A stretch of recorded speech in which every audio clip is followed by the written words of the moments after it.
Mr Farage, the majority of the UK's top economists and business leaders believe that leaving the EU has a significant risk of economic decline and potentially even a recession.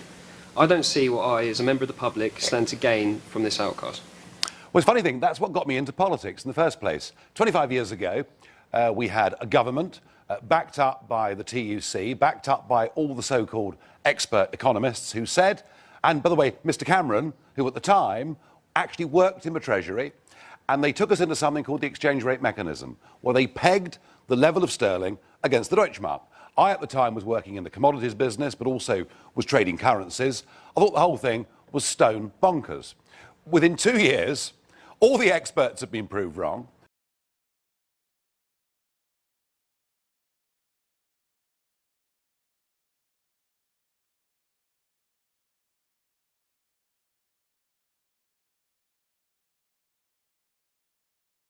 We had record business bankruptcies and record house repossessions.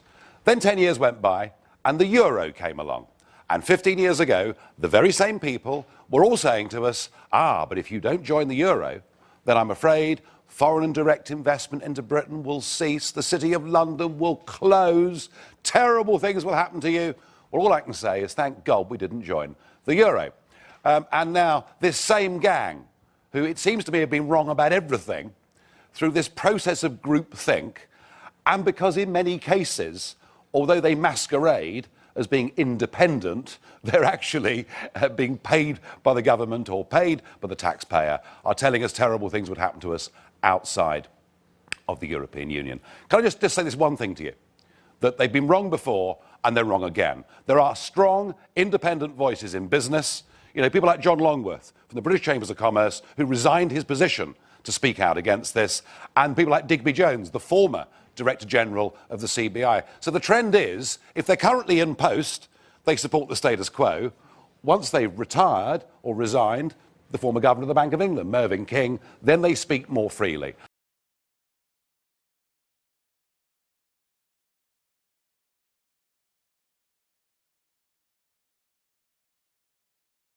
I would just say this to you, trade is not made by governments, trade is not made by bureaucrats, Daniel, it's made by people like you.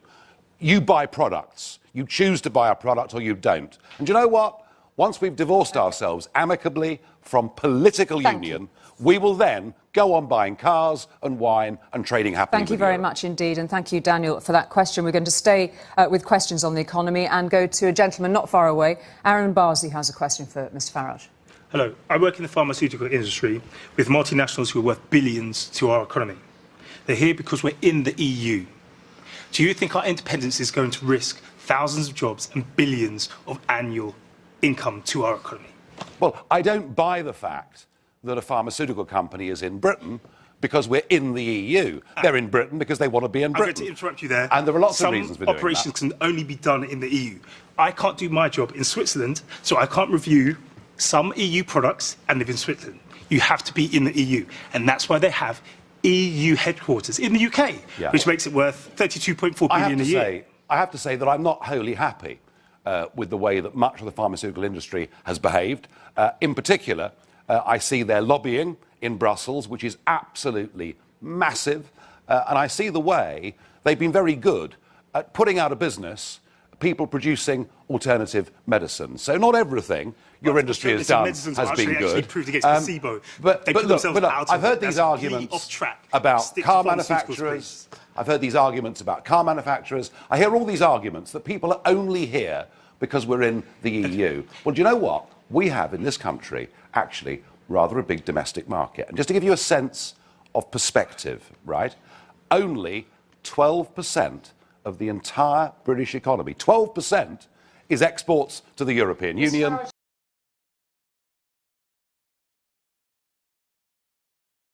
The other 88%. Specifically about pharmaceuticals, sorry. And also about jobs too. 32.4 billion 2004 report from the government. Right, so get that round your head. 32.4 billion. Now, the European Medicines Agency is in London. It's all the medicines, all the groundbreaking ones for the whole of Europe are reviewed in London, and Brussels listens to us. You can't do that if you're not part of Europe. Yes. I'm sorry. This is entirely and utterly false. Full stop. Whether you're based in London, you know, I mean, for example, our biggest industry isn't pharmaceuticals. Our biggest industry by a mile is, of course, financial services of all kinds. You know, from stocks and shares to pensions to hedge funds, you name it. It's our biggest industry. It brings our biggest revenues, and all of that has been transferred to agencies that are scattered around the rest of Europe. We've had plenty on Mr. Vazi's question. Thank you very much. We're going to stay with these issues, though, and go to Heather Reeves, who has another question for Ms. Farage. Heather. Mr. Farage, Hello. if we leave, we may find ourselves punished or financially crippled to set examples for other EU countries that wish to leave the EU. What safeguards are in place to protect us, especially when negotiations don't go our way? OK, fine. What did we join 40 years ago? What did my mum and dad's generation vote for 40 years ago? Tariff-free access to the European market. 40 years on, what we find is that tariffs across the world have come down because of globalisation. And for the benefit of tariff-free access to a market that sells us more than we sell them, that regulates not just the 12% of the economy that sells to the EU, but the other 88% as well,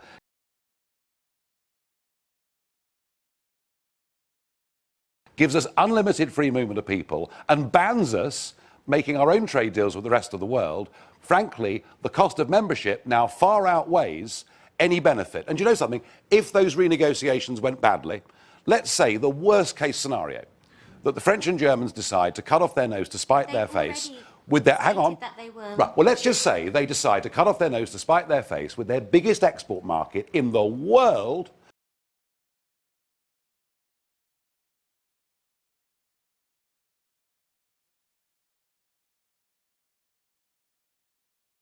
Do you know what? If they put tariffs on us, those tariffs will be significantly lower than our net financial contribution.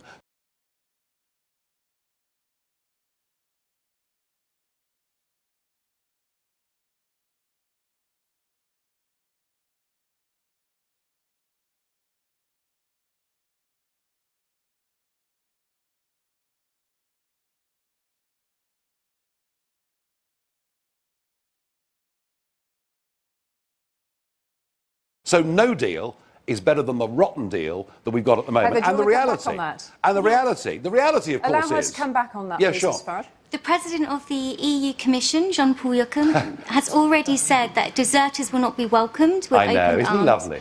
And that the UK... Isn't it wonderful? And that the UK will have to accept being regarded as a third country and will not be handled with kid gloves.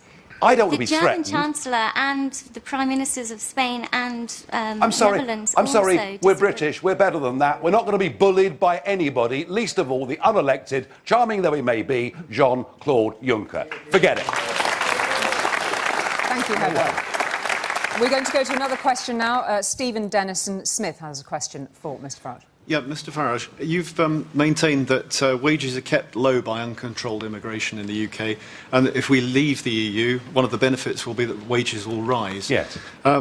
Wouldn't it be so that increased wages will make us less competitive globally, and that isn't it far better that we allow wages to rise because we have a stronger economy and in Europe, rather than artificially restrict the supply of labour and boost labour rates that way? Well, what we've done is we've artificially given our labour market a situation since 2004-05 where there's been a dramatic oversupply. That has driven down the cost of labour. That's just simple market forces, and indeed even the Bank of England, you know, have backed up the fact that for people on average salaries, their living standards are 10% lower than they were in 2008.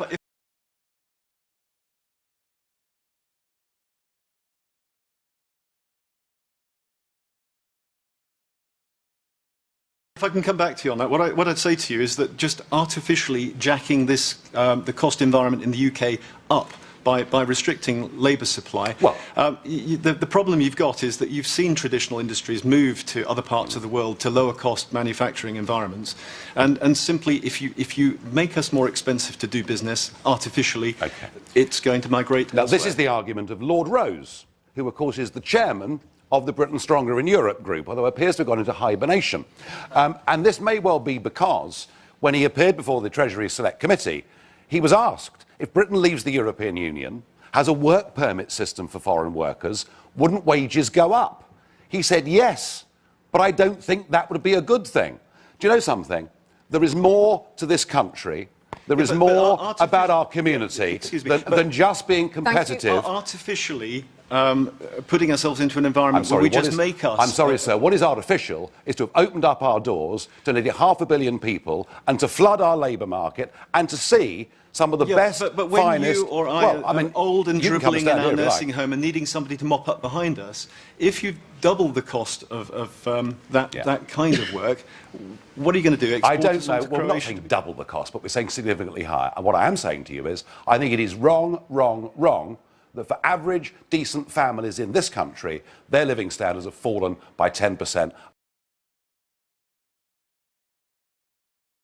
over the course of the last few years. And it's about time, as a society, we started thinking not just about GDP figures, not just about the rich getting richer, but about ordinary, decent Britons who've got a rotten time. Thank you very much indeed. Thank you for the question too. We are going to now stay with immigration and go to Tola Jaiolo, who has a question. Nigel Farage, what I would like to know is how can you have the audacity to use such blatant scaremongering tactics for the Leave campaign? In light of the recent horrific sexual assaults in Germany, you have basically suggested that a vote to Remain is a vote for British women to be subdued to the same horrific assaults. Well, just calm down there a little bit, all right? Because no. But I mean, you know, sometimes in life, what it says at the top of a newspaper page and what you've actually said can be slightly different things.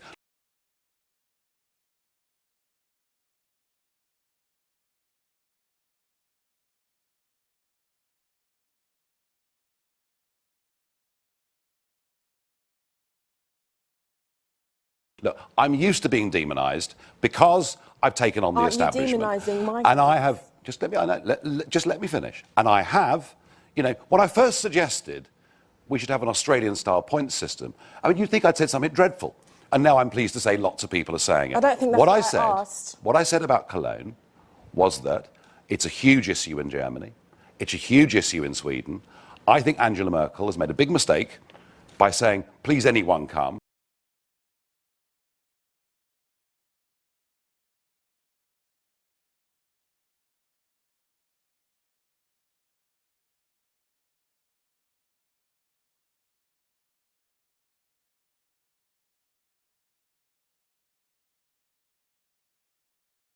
And what's happened is a very large number of young single males have settled in Germany and in Sweden who come from cultures where attitudes towards women are different. I haven't scaremongered in any way at all.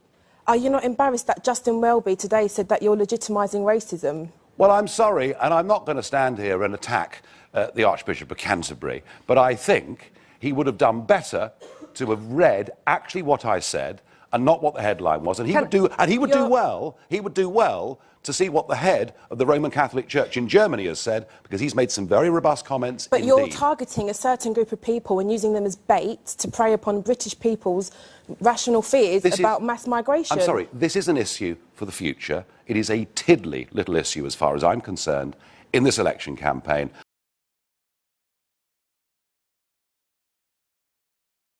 But I knew that at some point in this campaign, the Remainers would come for me and would try and conflate something I'd said out of all proportion. May I just ask... I do believe in border controls. I do believe we need to have a sensible, balanced migration policy, and I do believe Germany have made a bad mistake. We're going to stay on this issue and go to Emril Morgan alongside Tola there, and a question also for Mr Farage. Hi, Nigel.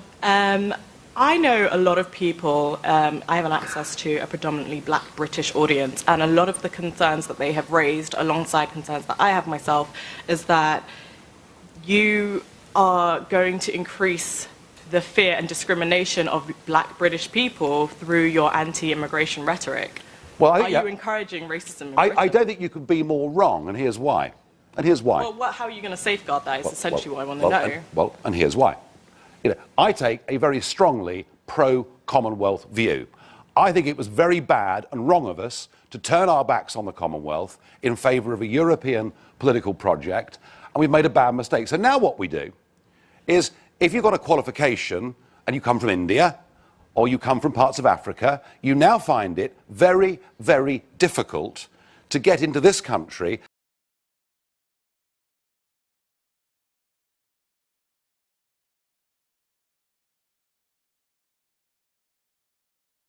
despite the historical, strong... You're still anti-immigration, so I don't I'm sorry, I won't have that. You are anti-immigration. No, You've used scaremongering and inflammatory comments in your campaign that have gone against people that look non-white. How are non-white British people going to stop facing discrimination about their identity and nationality in this country? That is what I really want to know. I'm sorry. Because you haven't addressed my concern. Well, I tell you what, if you want to think that, and you don't I don't think that. That's the majority of people that look black, British or non-white. Well, lots of them... those concerns. They're very real can I tell you... and you're dismissing them. Can I tell you that lots of them voted for my party in the last election, Did they? stand for us as candidates... Did they? Can I see the evidence? On what numbers? And you're not listening, are you? How much of the 3% voted for you? I can't do a lot unless I'm allowed to talk. She's put a very clear question to you. Now, look, I'm explaining to you that I take a view that is strongly pro-Commonwealth. If we have an Australian-style point system, rather than an open door to 508 million people, then actually it'll be better for black people coming into Britain who currently find it very difficult because we have this open door. And I would also say this to you, that once again, this attempt to demonise the Leave campaign, or me, actually, there is big support for this amongst the ethnic minorities in this country who know that actually our current open border policy is damaging all of our communities. And here's our chance, maybe our one and only chance as a nation to get a grip on this issue. Imran, thank you very much indeed for your question. And we're now going to go to John Nightingale. Mr Farage, a number of high-profile studies have clearly shown that EU migrants contribute far more to the British economy than they take out. So how can you constantly ignore these findings and continue to tell us that immigration is a disaster for the UK? Well, we see reports that say that EU migrants pay more tax than they take out. I saw a report yesterday that suggested that actually it's a marginal loss for the country. I'll tell you what we'll do. I'll meet you in the middle. We'll agree with the House of Lords, who looked at this and said, in economic terms, it's probably about neutral, all right? But my argument is this. Mr Cameron, who will come on afterwards, will tell you that it's a wonderful economic benefit. And despite his pledge in the general election of reducing immigration to tens of thousands a year, he now says it would be disastrous for our economy. The real truth is that the population of this country is rising at a number where we need to value people's quality of life and standard of living and not just national GDP figures. If immigration continues at the current rate, our population will be 80 million by 2040. And just to cope with that, do you know we need to build a new house every 4 minutes, night and day.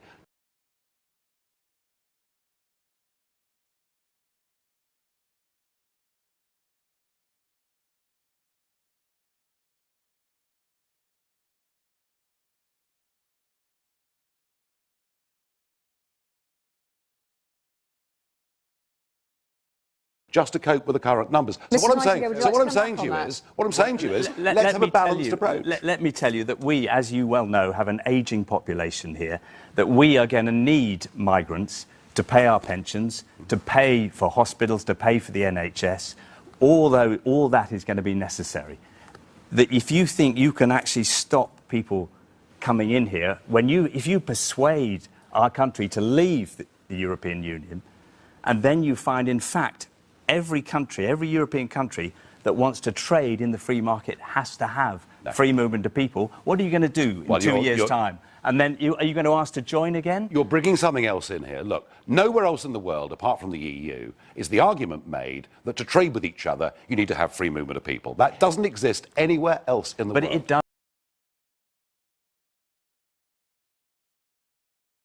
does in the EU, and we live in Europe. The Americans sell more into the European Union market than we do. They are not members of the European Union. They don't have a trade deal with the European Union. They most certainly don't have free movement of people. Every European country that is not in the EU but wants to trade with the EU has to have free movement. Well, it doesn't have to have free movement, and actually the Swiss have just voted against it, as you well know. John Nightingale, thank you very much indeed for that. We're going to move on because we want to cover some more topics. I'm going to turn now to Dominic Rath, who has a question on law and order and security. According to the Director of Europol, law enforcement in the UK gains increasing security benefits from our EU membership. Given this, and the fact a number of former police chiefs have stated it would have a negative impact, wouldn't it be a huge backward step for our security to leave the EU? How are you going to assure our safety isn't compromised if we leave? Well, and again, it's the same debate, isn't it? Some people say that it's much better to be with the European Union, and they tend to be the people who are currently employed. Well, and then then you get, say former and then you chiefs. and then you get Sir Richard Dearlove, the former boss of MI6, who says actually it's a very dangerous place for us to be.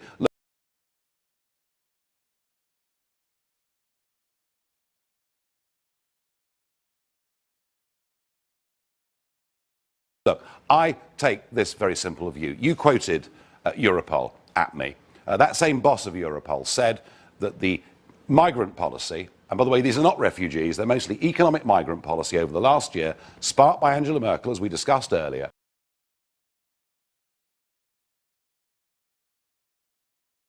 has led to up to 5,000 jihadis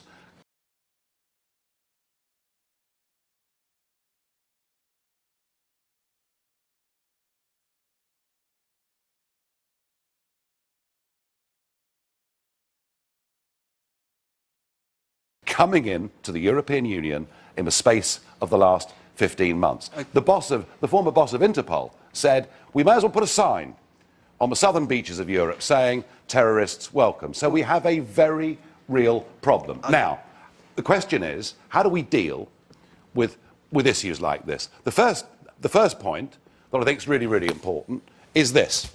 This should be a British passport. It says European Union on it, all right? I think to make this country safer, we need to get back British passports so that we can check anybody else coming in to this country. Can we allow Mr. Ruff back in? I really do.